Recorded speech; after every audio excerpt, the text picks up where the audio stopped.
สภาพวันเนี่ยย้อนเพียงเนื้อมาใส่ในบิจอยู่เลยน้อยจะเถอะกะอาย้อนมาใส่ในบิจอยู่นะอันนั้นนี่ก็เลยเหงาเดวิดีโอหัวน่ะหาเจ้ากะอาทิมามีเยอะจะตัวมาเจที่เจอกันเนี่ยยามาพิลาเจหมดเนี่ยโน้มาเยี่ยมมาใช้พิเลกว่างี้อะหรออาทิมาน่ะการทันก็ต้องการยอมรับผิดอาทิฮันเนี่ยแล้วน่ะจะแล้วต่อเผื่ออาชอดอนสันเนาะเนี่ยอาชอจัดดูแลกันสันเนาะเนี่ยโน้นมาละคุยเดอันเนี่ยหนุ่ยเท่าเนี่ยโน้จังทลาเสโน้จังทลาเจอาชอดอเขาเนี่ยโน้จาก็มาจิเหรออาชอจัดดูดอเขาเนี่ยโน้เงาจาก็มาจิเหรอโน้จากเดี๋ยวจะจิเหรออาชอดอจัดดูมาจัดดูอาจิเหรอมั้งอ่ะเพราะเนี่ยโน้เนี่ยอุ้งเลยเท่าจะเลยอาจิเหรอมั้งอ่ะเดโน้จากเดี๋ยวจะจิเหรอนั่นทำไมเนี่ยยูฮาซาเธอมาเยี่ยมมาใช้พิเลขวางี้อาดามาโจกับพิเลขวางี้บิวทำหมดเนี่ยฮัลโหลน้าอยู่สิญญาเลยจีปานาเดอเดเซียโอ้ง่ามาตอนละไม่ไหนจะพิเลเนี่ยง่าอายองไม่พ้องเรียนอายองชัวเลยมาตอนละสิเลยมังเงิน่ะอายองมาชุญญาง่ามาตอนละสิโนอายองจีนี่มาเดเลยกะชุญญามาชุญญาอยู่สิญญาเลยง่าน้องเอ็นเนี่ยอายองเดเลยเนี่ยโนยาชัวล้ออายองเดจิอยู่เท่าเนี่ยอายองเดเลยอายองพ้นเนี่ยโนยาชัวล้อมันลนี่โนอายองมาจานี่มาบิดซังอายุเกก็อายองอุมังโนปุเดเตะเดที่จึกเนี่ยไม่ปล่อยให้ลูกคนเนี้ยอดตายแน่นอนคนที่เป็นแม่ไม่ปล่อยให้ลูกอดตายแน่นอนแล้วคุณจะรู้ได้ยังไงว่าเอ้ยฉันไม่พร้อมเลี้ยงลูกคนนี้นะฉันตั้งใจเอาเด็กคนนี้ออกเพราะว่ายังไม่พร้อมเรียนแล้วคุณจะรู้ได้ยังไงคะถ้าเลี้ยงลูกคนนี้ไม่ได้อะทั้งที่เขายังไม่ได้เกิดเลยถ้าคุณจะเอาไว้เด็ดไม่เอาออกเด็ดไว้ชีวิตเด็ดถ้าเด็กเกิดมาคุณไม่ปล่อยให้ลูกของตัวเองอดตายแน่นอนคุณไม่ปล่อยให้ลูกของตัวเองอดตายแน่นอนค่ะฉันอยากจะฝากวิดีโอนี้ถึงผู้หญิงที่คิดจะทานแทนหรือว่าจะเอาเด็กออกนะแม่ครับหนูขอร้องเลยเอาไว้ชีวิตหนูหน่อยนะแม่หนูอย่ามาเจอหน้าแม่อย่าออกมาดูโลกใบเนี้ยขอถ้าลูกในท้องของคุณน่ะจะมาพูดกับคุณได้เนี่ยนะเขาขอร้องชีวิตจากคุณแล้วคุณก็ถ้าเอาเด็กออกจริงๆคุณต้องฆ่าคนแน่นอนครับอันนี้ก็เป็นชีวิตหนึ่งอีกชีวิตหนึ่งเป็นคนเหมือนเราเหมือนกันแต่มันไม่ใช่คนอื่นนะที่คุณฆ่าเนี่ยคุณกำลังจะฆ่าลูกของตัวเองน่ะทานโลคอได้หรอนะคะใครที่คิดจะทานแท้หรือว่าใครที่คิดจะเอาออกเด็ดเนี่ยฟังวิดีโอนี้คลิปนี้ให้จบก่อนนะแล้วก็หัวหน้าหาเดถึงแม้ว่าเด็กไม่มีพ่อหรือว่าคุณท้องเนี่ยตั้งใจหรือไม่ได้ตั้งใจเนี่ยนะฟังคลิปนี้ให้จบนะเราอย่าไปตัดสินใจที่ซักซ่าเลยต้องใช้เวลาหน่อยอาอย่าย้อนเนี่ยสั้นหรือเดเราอย่าไปสนใจคำนิทาของคนรอบข้างหรือว่าคนอื่นเลยอะไรสำคัญกว่าคำนิทาหรือว่าลูกของตัวเองอะไรที่สำคัญมากกว่าคำนิทาเหรอถ้าเรากล้ายอมรับผิดเราก็ต้องกล้าไว้ชีวิตของเด็กนะถ้าเราอายหรือไม่กล้ายอมรับผิดเนี่ยแน่นอนแหละเราจะเอาออกเด็กแน่เพราะว่าเรากลัวความผิดที่เราทำถูกเปิดเผยไงอะไรที่สำคัญความจริงเราต้องยอมรับความจริงนะเพราะว่ามาเป็นความจริงต้องกล้าสิเรากล้าผิดพลาดก็ต้องกล้ายอมรับผิดและแก้ไขนะอันที่ห้าเนี่ยแล้วนะยอมแล้วให้จะต่อเผยแม่จางไปเนี่ยถ้าพี่เคยไม่ต้องให้โทษเด็กไม่ต้องให้ถึงเด็กถึงฆ่าการตายเลย เดละแสก็ทับพี่เคยรอไม่มีแม่คนไหนหรอกนะ ที่ไม่รักลูกของตัวเองน่ะเนาะแล้วไม่มีลูกคนไหนหรอกนะ ที่ไม่รักแม่ของตัวเองนะเขาก็อย่ามาอยู่ใกล้ๆกับแม่นี่แหละอย่าทำร้ายเขาเลยนะฉันอย่าให้เด็ดเอาไว้ไม่อยากให้เอาออกเลยนะคันนิทานของคนอื่นเนี่ยอย่าไปสนใจเก็บเด็ดไว้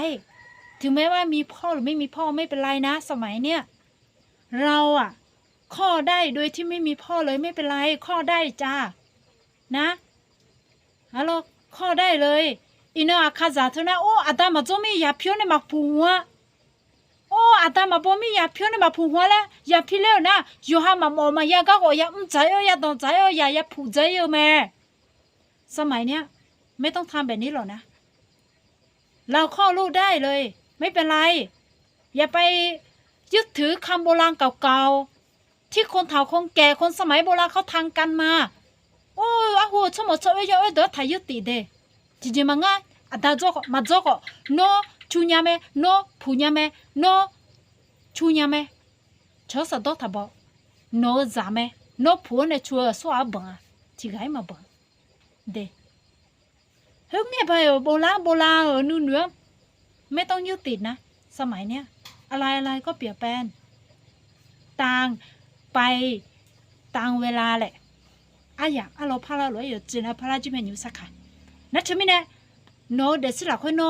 โนเนี่ยอยู่แล้วมันเลยเท่าเธอโนจังทับพี่เคยถ้าเสกก็เนี่ยทับพี่เคยลาเสกก็เนี่ยทับพี่เคยเดแล้วเนี่ยหมอเมียยกมือพายนะค่ะวิดีโอเหรอง่าเหรอคิดหลักเว้ยคิดวิดีโอของหลักเว้ยดูยามีพูดถึงไปในกับบินเนี่ยหมอเมียจีมันง่าชอนโนจะดูว่าท่านนะค่ะโนอยากเดี๋ยวยุท่านเนี่ยชัวทาเสทาลาเสทาลาค่ะที่ป้าน่าดูเลยคาลิซาดูมีเยอะดองจังสิญญาดูโอ้ง่าปูเฮออเมียนี่ผัวเบอโอ้เฮกาน่าอลีผัวมาโอ้เฮกาจีปูไงอลีมาเดเลงาเลเอลเนโอ้ลาใจมาเฮกาปูงาจีอลีมึงาจีโอ้หมอนะหาวไหมเฮกาปูงาโลอลีงาโลแล้วโอ้โนอย่าปูงาเลยนะโอ้ลาใจมาโอ้อลีกมอดาปูพุงาเลลาใจอยู่ไหมโอ้ปูกมอดาอลีพุงาเลลาใจอยู่ไหมโนมาบิดจมอเนี่ยไม่ต้องทำแบบนี้นะเพราะว่าลูกคนนี้ไม่ถูกใจเป็นลูกชายที่จริงแล้วกูอยากได้ผู้หญิงน่ะไม่ต้องฆ่ากันลูกชายหรือว่าลูกหญิงผู้หญิงก็เป็นลูกของคุณเป็นสายเลือดของคุณโนชิแม่โนซาแม่โนชิสาแม่บุกอาลีก็จิมังโอ้ที่ป้าน่ะตัวหมอจ้อยเนี่ยตาสาวแกไม่ปิดตัวยังไหมโอ้โนซาอารามจงโอ้เดลิน่ายอสังอาลามาโจมิเนลาคามาลาเจมาโนอย่าไปทำบางทีหมอเนี่ยตาสาวผีผ้าก็มีนะบางทีลูกอาจจะให้มึงไม่เห็นก็มีบ้านสิถ้าเด็กออกมาแล้วเนี่ยโอ้ยมีมือมีตีครบเลยอย่าเจนนะลูกเราโจก็โจไม่เพียวโจเดลิเบอร์อย่าไปเชื่อแต่หมอนะบอกเลย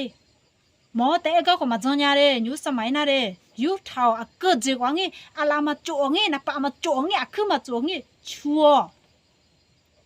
ทาลาเสทาลาเจโนมาดูก็นักก็ดูละโนซาก็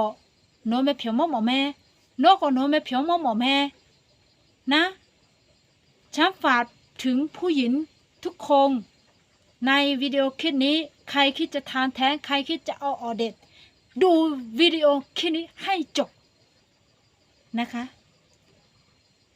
ถ้าลูกของคุณพูดได้ลูกของคุณก็ต้องขอร้องชีวิตไว้กับแม่นะอย่าทำอะไรหนูเลยนะแม่ละหนูรักแม่นะ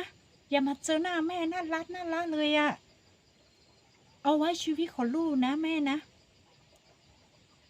มึงไม่สงสารลูกบ้านเลยเหรอวะ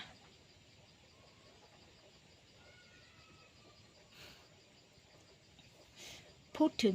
แล้วก็คิดถึงทันทีผู้หญิงอย่างเรา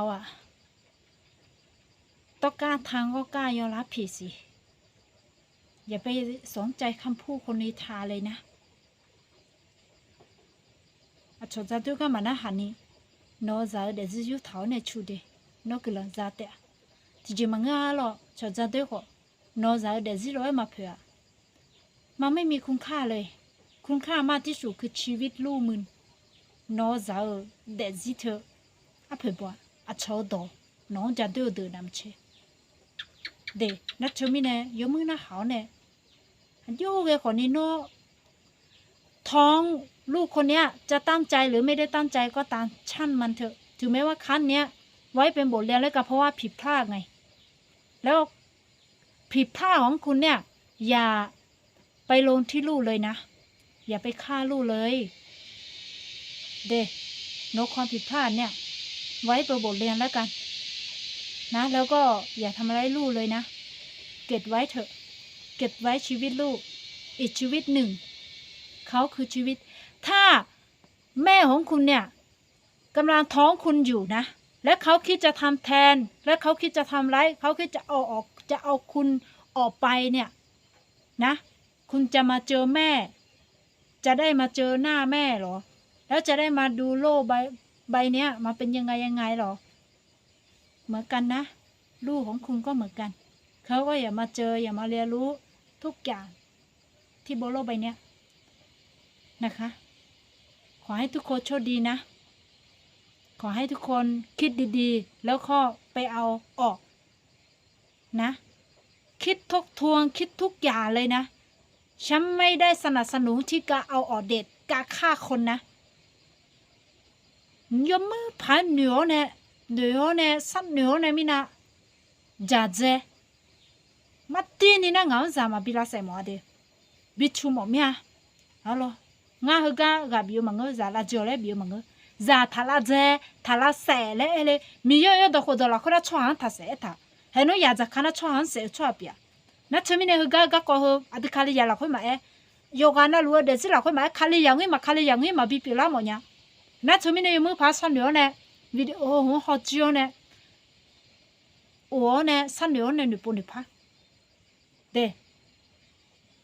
เปลี่ยนใจซะเปลี่ยนใจกลับใจใหม่ซะกลับใจเปลี่ยนจากความคิดที่จะเอาออกเด็ดให้กลับมาเป็นไม่เอาออกเด็ดเลี้ยงไว้ชีวิตหนึ่งชีวิตนะตัดสินใจเลยว่าจะไม่เอาออกขอให้พระเจ้าคุ้มครองนะบ๊ายบาย